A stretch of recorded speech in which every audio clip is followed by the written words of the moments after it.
Hello friends, स्वागत है हमारे चैनल में आप लोगों का। तो सबसे पहले सभी अभ्यर्थियों को जिन्होंने इंटर स्तरीय मुख्य परीक्षा का मेंस एग्ज़ाम दिया है, नव वर्ष की हार्दिक शुभकामनाओं के साथ इस वीडियो की शुरुआत करते हैं। तो सभी लोग लगभग अपना आंसर मिला चुके हैं कि कितने मार्क्स आ रहे हैं। बहुत कैंडिडेट ऐसे हैं जिनके मार्क्स भी अच्छे आ रहे हैं, एग्ज़ाम भी बहुत अच्छा गया है, लेकिन कुछ गलतियां ऐसी हुई हैं उनसे, या तो पीटी के एग्ज़ाम के लिए फॉर्म भरते समय या मेंस का एग्ज़ाम के लिए फॉर्म भरते समय। जैसा वीडियो का थंबनेल आप लोग देख चुके हैं, तो उसी के संबंध में इस वीडियो में जिक्र करूंगा कि क्या क्या ऐसी गलतियां हैं जिनके चलते परेशानियां आ सकती हैं।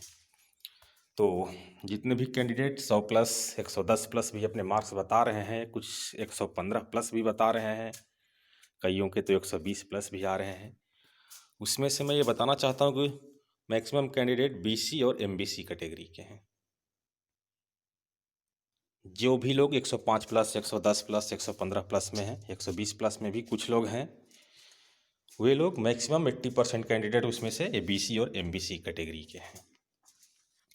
तो उनसे भूल क्या हुई होगी फॉर्म भरते समय? सबसे पहले मैं ये वैकेंसी बता देना चाहूँगा कि बीसी और एमबीसी दोनों का वैकेंसी है लगभग 4100। ये फिजिकल और नॉन फिजिकल पोस्ट मिला करके है। इसका रिजल्ट आया होगा पीटी में तो 20,500 आया होगा रिजल्ट इसका। मतलब एटलीस्ट 20,500 कैंडिडेट हैं बीसी और एमबीसी कैटेगरी के कंबाइंड रूप। ये तो सिर्फ कैटेगरी कोटा से इतना रिजल्ट है। कुछ कैंडिडेट ऐसे होते हैं जो जनरल में फाइट कर जाते हैं, तो जनरल के रिजल्ट में एटलीस्ट बीसी और एमबीसी कैटेगरी के रिजल्ट 50% होते हैं। जैसे आपको यहाँ पर सीट था, टोटल बताना चाहूँगा कि लगभग 5200 सीट था जनरल कैटेगरी का, फिजिकल और नॉन फिजिकल पोस्ट मिला करके। तो 25,000 वहाँ भी रिजल्ट है जनरल कैटेगरी का। तो यहाँ पर एटलीस्ट 15,000 कैंडिडेट इसमें शामिल होंगे बीसी और एमबीसी का, यानी टोटल 45,000 कैंडिडेट के आसपास हो गए बीसी और एमबीसी के, समझ लीजिए। नो, एक बार फिर से हम रिव्यू लेते हैं ज़रा सा कि 4100 सीट हो गया सिर्फ बीसी और एमबीसी का, जो फिजिकल और नॉन फिजिकल में है। तो यहाँ पर इनका रिजल्ट हो जाएगा पीटी में, यानी 5 गुना 20,500। और जनरल का सीट है यहाँ पर 5200, जिसका मतलब होता है रिजल्ट 5 गुना पीटी में 25,000। उसमें से अबाउट 50% बीसी और एमबीसी कैटेगरी के ही लोग शामिल होंगे। और ऐसा होता भी आमतौर पर कि जनरल वाले भी रिजल्ट में भी बीसी एमबीसी लोग एंट्री लेते हैं और अच्छी खासी संख्या होती है। तो जनरल सीट हो गया आपको 5200, उसका 5 गुना हो जाएगा 25,000 यानी 26,000। उसका 50% देखें हम तो लगभग 13,000 आता है। तो यानी कि टोटल हो जाएगा लगभग 30 से 32,000 कैंडिडेट ऐसे हैं जो सिर्फ बीसी एमबीसी कैटेगरी के हैं। ये जो रिजल्ट आया हुआ था 63,739 उसमें, लेकिन इसमें से 10% लोग अब्सेंट हैं, तो यहाँ से भी 10% घटा दीजिएगा तो लगभग ये कैंडिडेट आपको आ जाएंगे 28 से 30,000। अब इन कैंडिडेट के साथ प्रॉब्लम क्या है बहुतों के पास? 28 से 30,000 कैंडिडेट अबाउट मुख्य परीक्षा दिए हुए हैं बीसी एमबीसी कैंडिडेट। इनमें से क्योंकि जब ये फॉर्म अप्लाई हो रहा था तो उस समय इतना इंटरनेट का क्रेज नहीं था, इतना यूट्यूब पर कोई समझाने वाला नहीं उपलब्ध था। लोग साइबर में जा रहे थे, जो बीसी हैं एमबीसी भरवा दिए, एमबीसी हैं बीसी भरवा दिए। साइबर वालों को भी नहीं पता कि बीसी भरना है या एमबीसी। सेंट्रल की वैकेंसी में तो सबको पता रहता है कि हम ओबीसी हैं, लेकिन यहाँ कन्फ्यूजन हो जाता है बीसी एमबीसी में, क्योंकि उस समय यूट्यूब का ज़माना नहीं था। और गलतियाँ अभी भी हो रही हैं, यूट्यूब के ज़माने में भी हो रही हैं। जब लोग एक्सपर्ट लोग समझा रहे हैं यूट्यूब पर, उसके बावजूद भी गलतियाँ हो रही हैं। वैसी गलतियों से कोई अनभिज्ञ नहीं है। जैसे ये देखिए, ये बिहार एसएससी मेंस में भी है वैसे कैंडिडेट जिनका फ़ी पेमेंट हो चुका था, लेकिन वे फाइनली अपना प्रोसेस कंप्लीट नहीं कर पाए थे, जिनको आखिरकार परीक्षा से 3 दिन पहले रिजेक्टेड लिस्ट में डाल दिया गया 869 लोग को। तो आज की सोशल मीडिया में जब इतनी भारी गलतियां कर दे रहे हैं लोग कि फ़ी पेमेंट के बावजूद भी अपने फॉर्म कंप्लीट की प्रक्रिया नहीं कर पा रहे हैं, तो 2014 में आज से 6 साल पहले अगर याद किया जाए तो ऐसी गलतियां अमूमन हैं BC MBC वाली। और कैंडिडेट लगभग हमने बताया 28,000 के अप्रोक्स बैठे हुए हैं परीक्षा में। तो वो गलतियां तो और हुई होंगी, और हम सर्वे भी कराए हैं जिसमें से वो गलतियां सामने निकल करके आया हुआ है, उसको भी मैं दिखाऊंगा। ये ज़्यादा लंबा समय नहीं है, लगभग 15 जून 2020 के अबाउट का समय है कि लोग फ़ी पेमेंट कराने के बावजूद भी अपनी फॉर्म नहीं भर पाए थे। या तो लापरवाही रहा होगा, या ध्यान नहीं दिए होंगे, या वे समझ रहे होंगे कि फ़ी पेमेंट के बाद हमारा काम समाप्त हो गया, बस फ़ी पेमेंट हो गया, फॉर्म कंप्लीट हो गया। शायद वे लोग ऐसा समझे होंगे। और ये 869 लोग का लिस्ट है। और बात रहा आयोग को सहूलियत देने का, अगर आयोग चाहता तो सहूलियत एक दिन में दे सकता था इन लोगों के लिए। लिंक ओपन कर देता एक दिन के लिए, 869 लोग अपना फॉर्म कंप्लीट कर लेते और एडमिट कार्ड उनका जारी करना कोई भारी बात नहीं, 869 कैंडिडेट का। लेकिन आयोग यहाँ पर नहीं चाहा। इसलिए आयोग कितना सहूलियत देना चाहता है स्टूडेंट को, इसी से पता चल जा रहा है। और दूसरा उदाहरण हम लेना चाहेंगे यहाँ पर, अभी ESI यानी BPSSC द्वारा जो कमीशन ESI का एग्ज़ाम कराया था 6 दिसंबर 2020 को, उसमें से देखिए क्या किया गया है। परीक्षा के उपरांत जांच के क्रम में पाया गया कि कई अभ्यर्थियों ने 2 या 2 से अधिक आवेदन पत्र भरा है, जो विज्ञापन के शर्तों का उल्लंघन है। अतः आयोग द्वारा ऐसे सभी अभ्यर्थियों को आवेदन पत्र अस्वीकृत किया जाता है। 109 कैंडिडेट हैं, समझ लीजिए कितना मतलब परेशानियाँ लोग की बढ़ गई हैं। आखिर इनका गलती क्या है? फॉर्म गलती से भरा गया है 2, लेकिन एग्ज़ाम तो एक ही दिए हैं ना, दोनों में तो नहीं बैठे हैं। आमतौर पर पहले SSC LDC CGL MTS में ऐसा होता था कि डबल एडमिट कार्ड जारी हो जाते थे और दोनों में एग्ज़ाम कैंडिडेट अपीयर हो जाते थे। बाद में SSC ने नोटिस दिया कि किसी कारणवश अगर किसी का एडमिट कार्ड 2 या 2 से अधिक जारी हो गया है, लेकिन कोई एक ही एग्ज़ाम देंगे। आयोग इतनी छोटी गलती को भी नहीं सुधार सकता है, जो कैरियर के बर्बाद कर रहा है इतना स्टूडेंट को। इसके पहले भी जो दरोगा का प्रक्रिया भी चल रहा है, उसमें भी देखिए इतना लोगों को रिजेक्ट किया गया था, 276 लोगों को। मतलब PT तो एक ही एग्ज़ाम दे रहे हैं, दोनों तो दे नहीं रहे हैं, फिर भी रिजेक्ट करने का क्या औचित्य बनता है? चाहे तो आयोग इनको बिल्कुल सेव कर सकता था ताकि ये लोग अपना कैरियर बना सकें। इसलिए आयोग कितना सहूलियत देगा, कितना मेहरबानी है हम लोग के प्रति, इसी से पता चलता है। इसलिए अब जो लोग गलती किए हैं बिहार SSC में, कई तरह की गलतियां हैं, मैं ये 1 बाय 1 जिक्र करूंगा। सबसे पहले मैं ये बताना चाहूँगा कि किस पोस्ट का ज़्यादा क्रेज है इस एग्ज़ाम के लिए। तो मैंने सर्वे कराया था अपनी कम्युनिटी पोस्ट पर, उसको हम दिखाना चाहते हैं।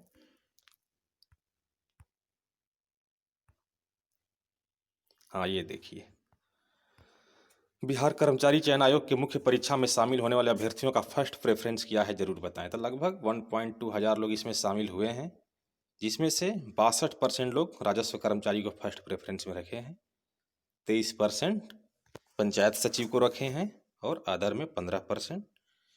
यानी कि यही रेशियो है। लगभग जो 52,000 कैंडिडेट हैं, तो उसमें से अप्रोक्स 30,000 ने फर्स्ट प्रेफरेंस राजस्व कर्मचारी का ही रखा हुआ है।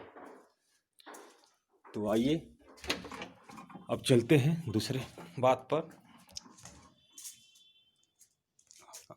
ये देखिए, एक सर्वे और हमने कराया था जो परेशानियों से रिलेटेड था, क्योंकि 6 साल पहले फॉर्म भराया गया था। उस समय बिहार कर्मचारी चयन आयोग प्रथम इंटर स्तरीय प्रतियोगिता परीक्षा के 2014 में ही आवेदन करते समय कैटेगरी, क्वालिफिकेशन और एज से संबंधित क्या गलतियां हुई हैं आपसे। तो इसमें कुछ लोग सर्वे में हिस्सा लिए हैं, लगभग देख रहे हैं 941 वोट्स है। और जो लोग इस सर्वे में हिस्सा अभी तक नहीं लिए हैं, वे लोग हमारे चैनल में जा करके कम्युनिटी में ये लिंक है, इसमें आप लोग ज़रूर सर्वे करें और इस वीडियो को ज़्यादा से ज़्यादा शेयर करें कि ऐसे लोग और भी किन्हीं के साथ समस्या है तो सामने आ सकें। क्योंकि हाथ पर हाथ रख कर बैठने से कुछ फ़ायदा नहीं होगा। अगर एक साथ आप लोग आएंगे तो कुछ सुधार की गुंजाइश हो सकती है, मे बी। लेकिन हाथ पर हाथ धरे बैठने से कुछ नहीं होगा। जिस तरह से ये 869 लोग जिनका ये रिजेक्ट कर दिया गया नाम एडमिट कार्ड जारी होने से 3 दिन पहले, अगर वे लोग को पहले से ही बात का पता रहता कि हमारा फॉर्म कंप्लीट नहीं हुआ है, शायद वे लोग एक प्लेटफॉर्म पर आकर के अपनी आवाज़ को उठा सकते थे बीएसएससी के सामने। लेकिन ये लोग भी कहीं ना कहीं लापरवाही कर गए कि हमारा तो फॉर्म कंप्लीट है। इसलिए आप लोग जिनका भी ये हम बताना चाहेंगे, वो लोग अपना एप्लीकेशन का प्रिंट आउट देखें, पीटी का भी चाहे मेंस का भी, और वे लोग देखें कि हमसे क्या गलतियां हुई। देखिए पहला गलती क्या हुआ, 941 सर्वे, मतलब अप्रोक्स 1000 ही माना जाए। तो BC टू MBC यानी जो BC कैटेगरी के थे वो MBC भर दिए हैं, 34% ऐसे लोगों की संख्या है। कुछ MBC थे और वो BC भर दिए हैं, वैसे संख्या 22% है। समझ लीजिए लगभग 34 to 36 46 56% यहीं हो गए। इंटर पास आफ्टर 31/10/2014, विज्ञापन में तो लिखा हुआ था कंडीशन कि आपको इंटरमीडिएट पास हो जाना चाहिए 31/10/2014 के पहले तक। लेकिन उसमें से कुछ कैंडिडेट हैं जो बाद में पास किए थे, जैसे 2015 में पास कर गए कुछ लोग। और एक बात जानकारी के लिए बता दूं कि ये फॉर्म रीओपन हुआ था 2016 में, वैसे कैंडिडेट के लिए जो पहली बार जो फॉर्म भरा रहा था, जिसके लिए एज क्राइटेरिया लगाया गया था 1/8/2013 और 1/8/2014, जो उस दायरे में भी अपनी मैक्सिमम एज का लिमिटेशन नहीं रख पा रहे थे, उनके लिए खोला गया था। तो इसमें कुछ कैंडिडेट क्या किए थे, जो 2015 में पास आउट किए थे, 18 साल एज हो चुका था, वो भी फॉर्म को अप्लाई कर दिए थे, तो उनका सीधे रिजेक्ट हो जाएगा, चाहे मेंस में कितना ही भी नंबर क्यों ना ला रहे हों, तो उनका रिजेक्ट होना तय है। और दूसरी बात देखिए, कुछ लोग होते हैं ऐसे, minimum age not 18 years at that time. कुछ लोग होते हैं जो कंपटीशन की दुनिया में आते हैं तो एज नहीं हुआ रहता है, फिर भी फॉर्म भरना स्टार्ट कर देते हैं ट्रायल के लिए। ऐसे भी संख्या अच्छी खासी है, 13%। फिर 14 में तो फार्म भराया, 16 या 17 साल एज रहा होगा, लेकिन जब परीक्षा 18 में हुआ तो एज हो गया 20 साल, 21 साल, किन्हीं का 22 साल। तो भाई परीक्षा तो अच्छा तैयारी हो गया, परीक्षा की पीटी भी निकल गया, हो सकता है उसमें से कुछ लोग मेंस भी दिए हों। अगर ऐसा कोई है तो कमेंट बॉक्स में अपना कमेंट कर सकते हैं। और एक गलती और क्या हुआ है कि other state but apply in category, जैसे कुछ कैंडिडेट हैं उत्तर प्रदेश और झारखंड के, फॉर्म भरते समय लोग विज्ञापन को ठीक से नहीं देखे होंगे, चाहे अनुभव कम होगा कंपटीशन की दुनिया में। उसमें सीधे लिखा रहता है कि आरक्षण एवं उम्र सीमा में छूट का लाभ बिहार राज्य के स्थायी निवासियों को मिलेगा, बिहार राज्य के बाहर के निवासियों अनारक्षित माने जाएंगे, जनरल। तो उनको ये बात समझनी चाहिए। अब तो कैटेगरी का लिंक खुला होगा फॉर्म भरते समय, उसमें ऑप्शन आया होगा UR BC MBC SC ST। अब उत्तर प्रदेश के कोई कैंडिडेट हैं BC, वहाँ के BC हैं, अगर उत्तर प्रदेश के तो BC पर क्लिक कर दिए, अगर वहाँ के MBC हैं तो उस पर क्लिक कर दिए। ज़्यादा संख्या इसी दोनों कैटेगरी का है। बाकी SC वाले SC किए होंगे, ST वाले ST किए होंगे, लेकिन तो उन्हें यहाँ डोमिसाइल दिखाना होगा, जो कि अब संभव नहीं रह गया है। तो वैसे लोगों की संख्या भी 17% है। तो जो लोग इस पर अभी सर्वे नहीं किए हैं, अभी तो 941 ही सर्वे आया हुआ है, यानी कि 941 वोटिंग है, वे लोग जा करके चैनल में इस लिंक पर अपना सर्वे कर सकते हैं। मैं उस लिंक को फिर से अपडेट कर दूंगा, ठीक है। तो यहाँ पर भी एक गलती हुई है BC MBC वाले। और आइए, और ये OMR में जो गलतियाँ हुई हैं उसका मैं जिक्र कर चुका हूँ अपने पिछले कई वीडियो में, फिर भी मैं यहाँ बताना चाहूँगा। सर्वे मैंने कराया था जिसमें 1000 वोटिंग हुए हैं। इसमें गलती क्या हुई है, क्वेश्चन बुकलेट पर भरी जाने वाली प्रविष्टियों में 10% लोगों ने गलत किया है। OMR सीट पर भरने में 15% लोग की गलती है। अटेंडेंस सीट पर भरी जाने वाली प्रविष्टियाँ 4%, और उपर्युक्त में से एक से अधिक भी 6% लोग किए हैं, और 65% लोगों ने सही भरा है। यानी कि ताज़ा रुझान जो है हमारे सर्वे के मुताबिक 35% लोगों ने कुछ न कुछ गलतियाँ किए हैं, या तो OMR पर, या तो अटेंडेंस सीट पर, या तो क्वेश्चन बुकलेट पर। देखिए आयोग के रवैया, जैसा BPSSC यानी दरोगा वाला कमीशन, तो अब तो पिछला मैंने कम्युनिटी पोस्ट किया था तो उसमें लिखा था कि उन्होंने अगर क्वेश्चन बुकलेट पर भी रॉन्ग नंबर भरा गया है तो उसके चलते भी रिजेक्ट कर दिया है। अब BSSC की मर्जी। आइए अगली समस्याओं पर चलते हैं। ये देखिए, फॉर्म भरते समय एक आप लोग को वहाँ पर मांगा गया होगा विकल्प के रूप में, मैं यहाँ बताना चाहूँगा।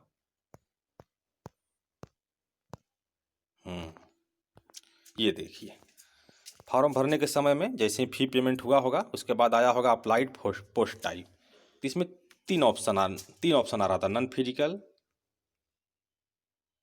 फिजिकल, बोथ, यानी कि फिजिकल एंड नॉन फिजिकल। तो कोई नॉन फिजिकल में किया है, कोई फिजिकल में, कोई दोनों में। उसके बाद क्या आ रहा था, इंटरमीडिएट। इंटरमीडिएट में 3 कैटेगरी आ रहा था। पहला तो वही है इंटर हिंदी विषय, पहला तो आ रहा था इंटर अथवा उसके समकक्ष, दूसरा इंटर हिंदी विषय के साथ, इंटर उर्दू विषय के साथ। तो बिहार बोर्ड वाले कैंडिडेट इंटर हिंदी के साथ भर सकते थे, लेकिन सीबीएसई बोर्ड वाले नहीं भर सकते थे, क्योंकि सीबीएसई बोर्ड में इंटरमीडिएट में हिंदी नहीं रहता है। और उर्दू वाले उर्दू भर सकते थे। और उर्दू कहाँ भर सकते थे, क्योंकि बिहार बोर्ड में हम बता रहे हैं स्थिति क्या है। 2009 से जो भी इंटरमीडिएट के एग्ज़ाम हो रहे हैं, इससे पहले नहीं। लैंग्वेज पेपर में 50 हिंदी और 50 इंग्लिश सबको नेसेसरी है, बाकी 100 में ऑप्शनल है। उसमें हिंदी है, इंग्लिश है, बाकी कई लैंग्वेज हैं यहाँ, हिंदी इंग्लिश भी है, मैथिली भी है, उर्दू भी है। तब ये जो 100 में जो लिए हैं लोग, अगर कोई उर्दू लिया होगा 100 मार्क्स में, तो वे इस ऑप्शन को भर सकते थे या विकल्प को यस कर सकते थे, हिंदी इंटरमीडिएट उर्दू के साथ। अगर किन्हीं का 100 में हिंदी है तो हिंदी का विकल्प चुन सकते थे। लेकिन वे लोग गलती क्या किए हैं यहाँ पर कि इंटर हिंदी विषय के साथ नहीं करके वो इंटर कर दिए हैं, इंटर अथवा इसके समकक्ष। इससे प्रॉब्लम कहाँ होगी हम बता रहे हैं। आइए, इसके लिए विज्ञापन पर हम लोग को चलना होगा। ये देखिए, एक पोस्ट है नॉन फिजिकल में, उसमें हिंदी स्पेशल मांगा गया है, यहाँ देखिए, और उर्दू स्पेशल मांगा गया है। ये देखिए, निम्न वर्गीय लिपिक हिंदी क्वालिफिकेशन है इंटर हिंदी विषय के साथ और इंटर उर्दू विषय के साथ। जो लोग हिंदी विषय के साथ सिलेक्ट किए हैं उनको टोटल 113 पोस्ट का एक्स्ट्रा एडवांटेज मिल सकता है, तो मिलेगा ही। देखिए, जनरल में 57 सीट है, बीसी में 14, ईबीसी में 20, एससी में 18 और एसटी में 1 और डब्ल्यूबीसी में 3, टोटल 113। अब बात है कि 70 सीट, जैसे कोई जनरल कटी 57 सीट मिल रहा है, तो कहीं से कम नहीं है। जैसा 2 साल पहले एक वैकेंसी आया था बीपीएससी असिस्टेंट का, महज 51 सीट था उसमें, और जनरल को महज मिल रहा था लगभग 19 सीट। उसके लिए एग्ज़ाम दिए गए, स्टूडेंट ने एग्ज़ाम दिया था 39,000। समझिए कि एक सीट 50 सीट का वैकेंसी आता है तो इतना क्रेज बढ़ जाता है, फॉर्म उतना गिर जाता है। तो ये तो यहाँ तो 71 सीट तो आपको मिल रहा है सिर्फ और सिर्फ इंटर हिंदी विषय सिलेक्ट करने के बाद ही। तो समझ सकते हैं कि जिन लोगों ने इंटर हिंदी विषय के साथ सिलेक्ट किया है उनको ये सीट एक्स्ट्रा आप लोग को मिलने जा रहा है। और बात रह गया उर्दू का, यहाँ देखिए नीचे उर्दू है, उर्दू विषय के साथ 3 लोग को भी 15, 4, 19 सीट मिल रहा है जनरल बीसी में, और टोटल 30 सीट है। यहाँ पर यही गलतियाँ हुई हैं कि कुछ लोग जानकारी के भाव में इंटर अथवा इसके समकक्ष कर दिए हैं, जो कि इनको ये पोस्ट नहीं मिल पाएगा। जैसे बिहार बोर्ड में मैक्सिमम लोग के पास ये है, लेकिन वे लोग ध्यान नहीं दिए होंगे, तो ऐसी परेशानियाँ उनके लिए, उतना सीट का मतलब उनको कम ही पड़ जाएगा। अभी दिक्कत वहीं आएगा कि जब हम अगर मार्क्स कम आ गए, अगर हम हिंदी विषय लिए होते तो सीट मिल सकता था। ज़्यादा मार्क्स वालों को दिक्कत नहीं होगा, लेकिन कम मार्क्स वालों को यहाँ पर परेशानी हो सकती है। और वैसे स्थिति में कम नंबर वाला भी वो पोस्ट ले जा सकता है, ज़्यादा नंबर वाले अगर हिंदी नहीं सिलेक्ट किए होंगे तो ले जा सकते हैं। आइए अगली परेशानियों पर चलते हैं, क्या क्या गलतियाँ हुई हैं जिसके चलते परेशानियाँ हो सकती हैं एग्ज़ाम में।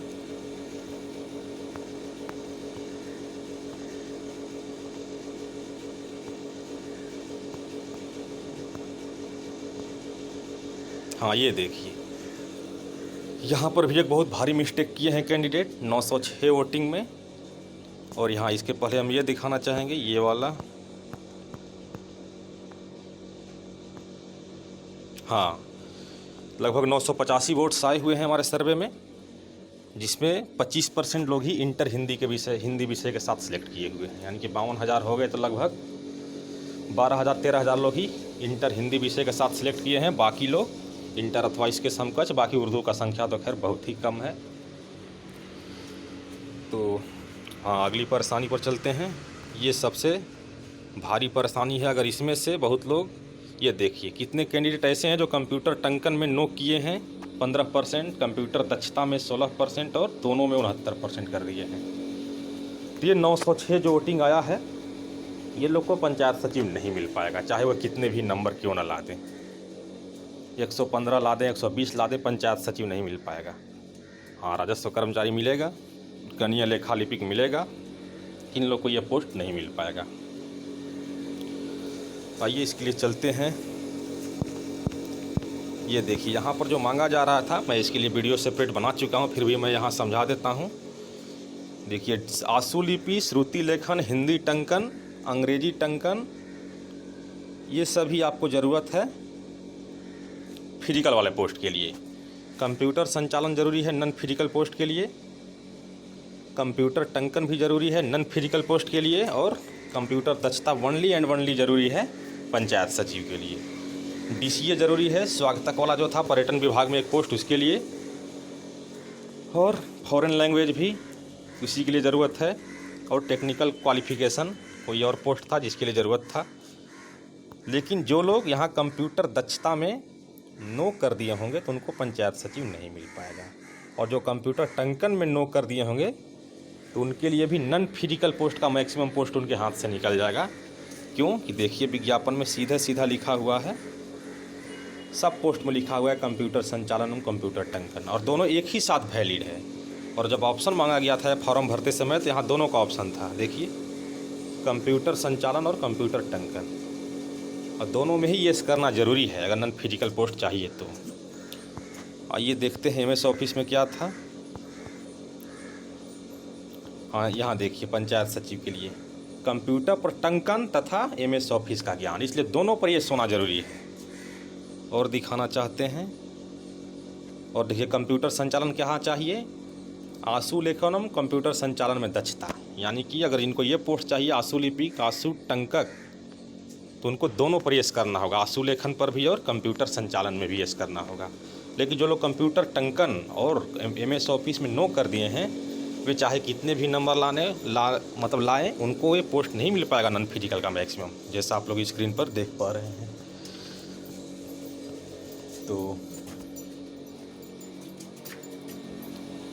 तो यही सब था, परेशानियां कुछ जो आप लोग को हम दिखाए। तो इस वीडियो के माध्यम से मैं ये भी बताना चाहता हूं कि जिन लोगों को और कोई भी परेशानियां हों, जैसा हम अनुमानित करते हैं कि 5000 BC MBC कैंडिडेट को परेशानियां हैं, इंटरचेंज कैटेगरी वाला, BC हैं MBC भर दिए हैं, MBC हैं BC भर दिए हैं, तो वे लोग कमेंट करें इस कमेंट बॉक्स में। अगर वो लोग सर्वे में हिस्सा नहीं लिए हैं बाकी लोग, तो एक हमारे चैनल में जाकर कम्युनिटी लिंक पर वो सर्वे भी कर दें, ताकि पता चल सके सभी लोगों को। और भी जो परेशानियां होगा आप लोग कमेंट बॉक्स में कमेंट कर सकते हैं। देखिए, अब वीडियो में एक बात अब मैं ये बताना चाह रहा हूँ कि इस पर कट ऑफ का क्या असर आएगा।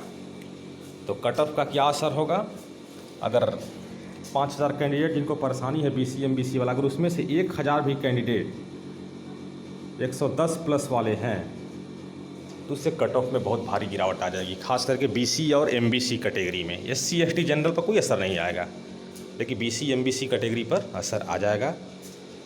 तो वीडियो में मैं पहले भी बता चुका हूं कि 100 के आसपास का स्कोर सेफ है जनरल कैटेगरी के लिए, और बाकी तो इस परेशानियों के आने से कट ऑफ में BC और MBC में बहुत भारी चेंजिंग देखने को मिलेगा। तो मैंने लगभग जो भी परेशानियां हुई हैं फॉर्म भरने में, या जो गलतियां हुई हैं, मैंने लगभग सबका जिक्र कर दिया है। अगर आप लोग को और कोई परेशानियां नज़र आ रहा हो तो कमेंट बॉक्स में कमेंट कर सकते हैं। तो आगे से आप लोग सावधानियां रखेंगे, क्योंकि आगे आने वाला भी फॉर्म है इंटर लेवल 2 BSSC CGL 3, ताकि उसमें ये सब गलतियां ना हो सकें। तो वीडियो बनाने का मकसद यही रहा कि अच्छे नंबर आने के बावजूद भी कैसे परेशानियां हो सकती हैं पोस्ट मिलने में। उम्मीद है आप लोग को वीडियो बहुत पसंद आया होगा। अगर वीडियो पसंद आया है तो इसको लाइक करें, शेयर करें, और जो लोग चैनल पर नए हैं उसको ज़रूर सब्सक्राइब करें, और जो लोग हमारे कराए गए विभिन्न सर्वे, जैसा यहाँ दिख रहा है, अगर उसमें आप लोग हिस्सा नहीं लिए हैं तो वे लोग कम्युनिटी बॉक्स में जा कर के हिस्सा ले सकते हैं चैनल में। नहीं, मैं इसको फिर से अपडेट कर दूंगा इस सर्वे को, आप लोग उसमें हिस्सा ले बढ़ चढ़ करके। तो मिलते हैं नए वीडियो में, तब तक एक बार फिर से नए वर्ष की हार्दिक शुभकामनाओं के साथ। आगे जिनका जो भी एग्ज़ाम है, रेंजर का एग्ज़ाम है, असिस्टेंट स्टेनो का एग्ज़ाम है, बिहार पुलिस, बिहार दरोगा, NTPC, चाहे तमाम एग्ज़ाम्स के लिए अच्छे तन मन धन से लगा जाए, क्योंकि 2020 जो भी गया हो कोरोना का कहर रहा है, चाहे तमाम परेशानियां हुई हैं, इलेक्शन भी रहा है बिहार में, नई सरकार भी बनी थी पिछले साल, कई मायनों में याद किया जाएगा। और आज से यानी कि 1 जनवरी से, और आज है 2 जनवरी, नया दशक का भी शुरुआत हो चुका है। इसलिए एक बार फिर से आप लोग को हार्दिक शुभकामनाओं के साथ मैं इस वीडियो को यहीं पर समाप्त करता हूं। मिलते हैं अगला वीडियो में, तब तक के लिए धन्यवाद।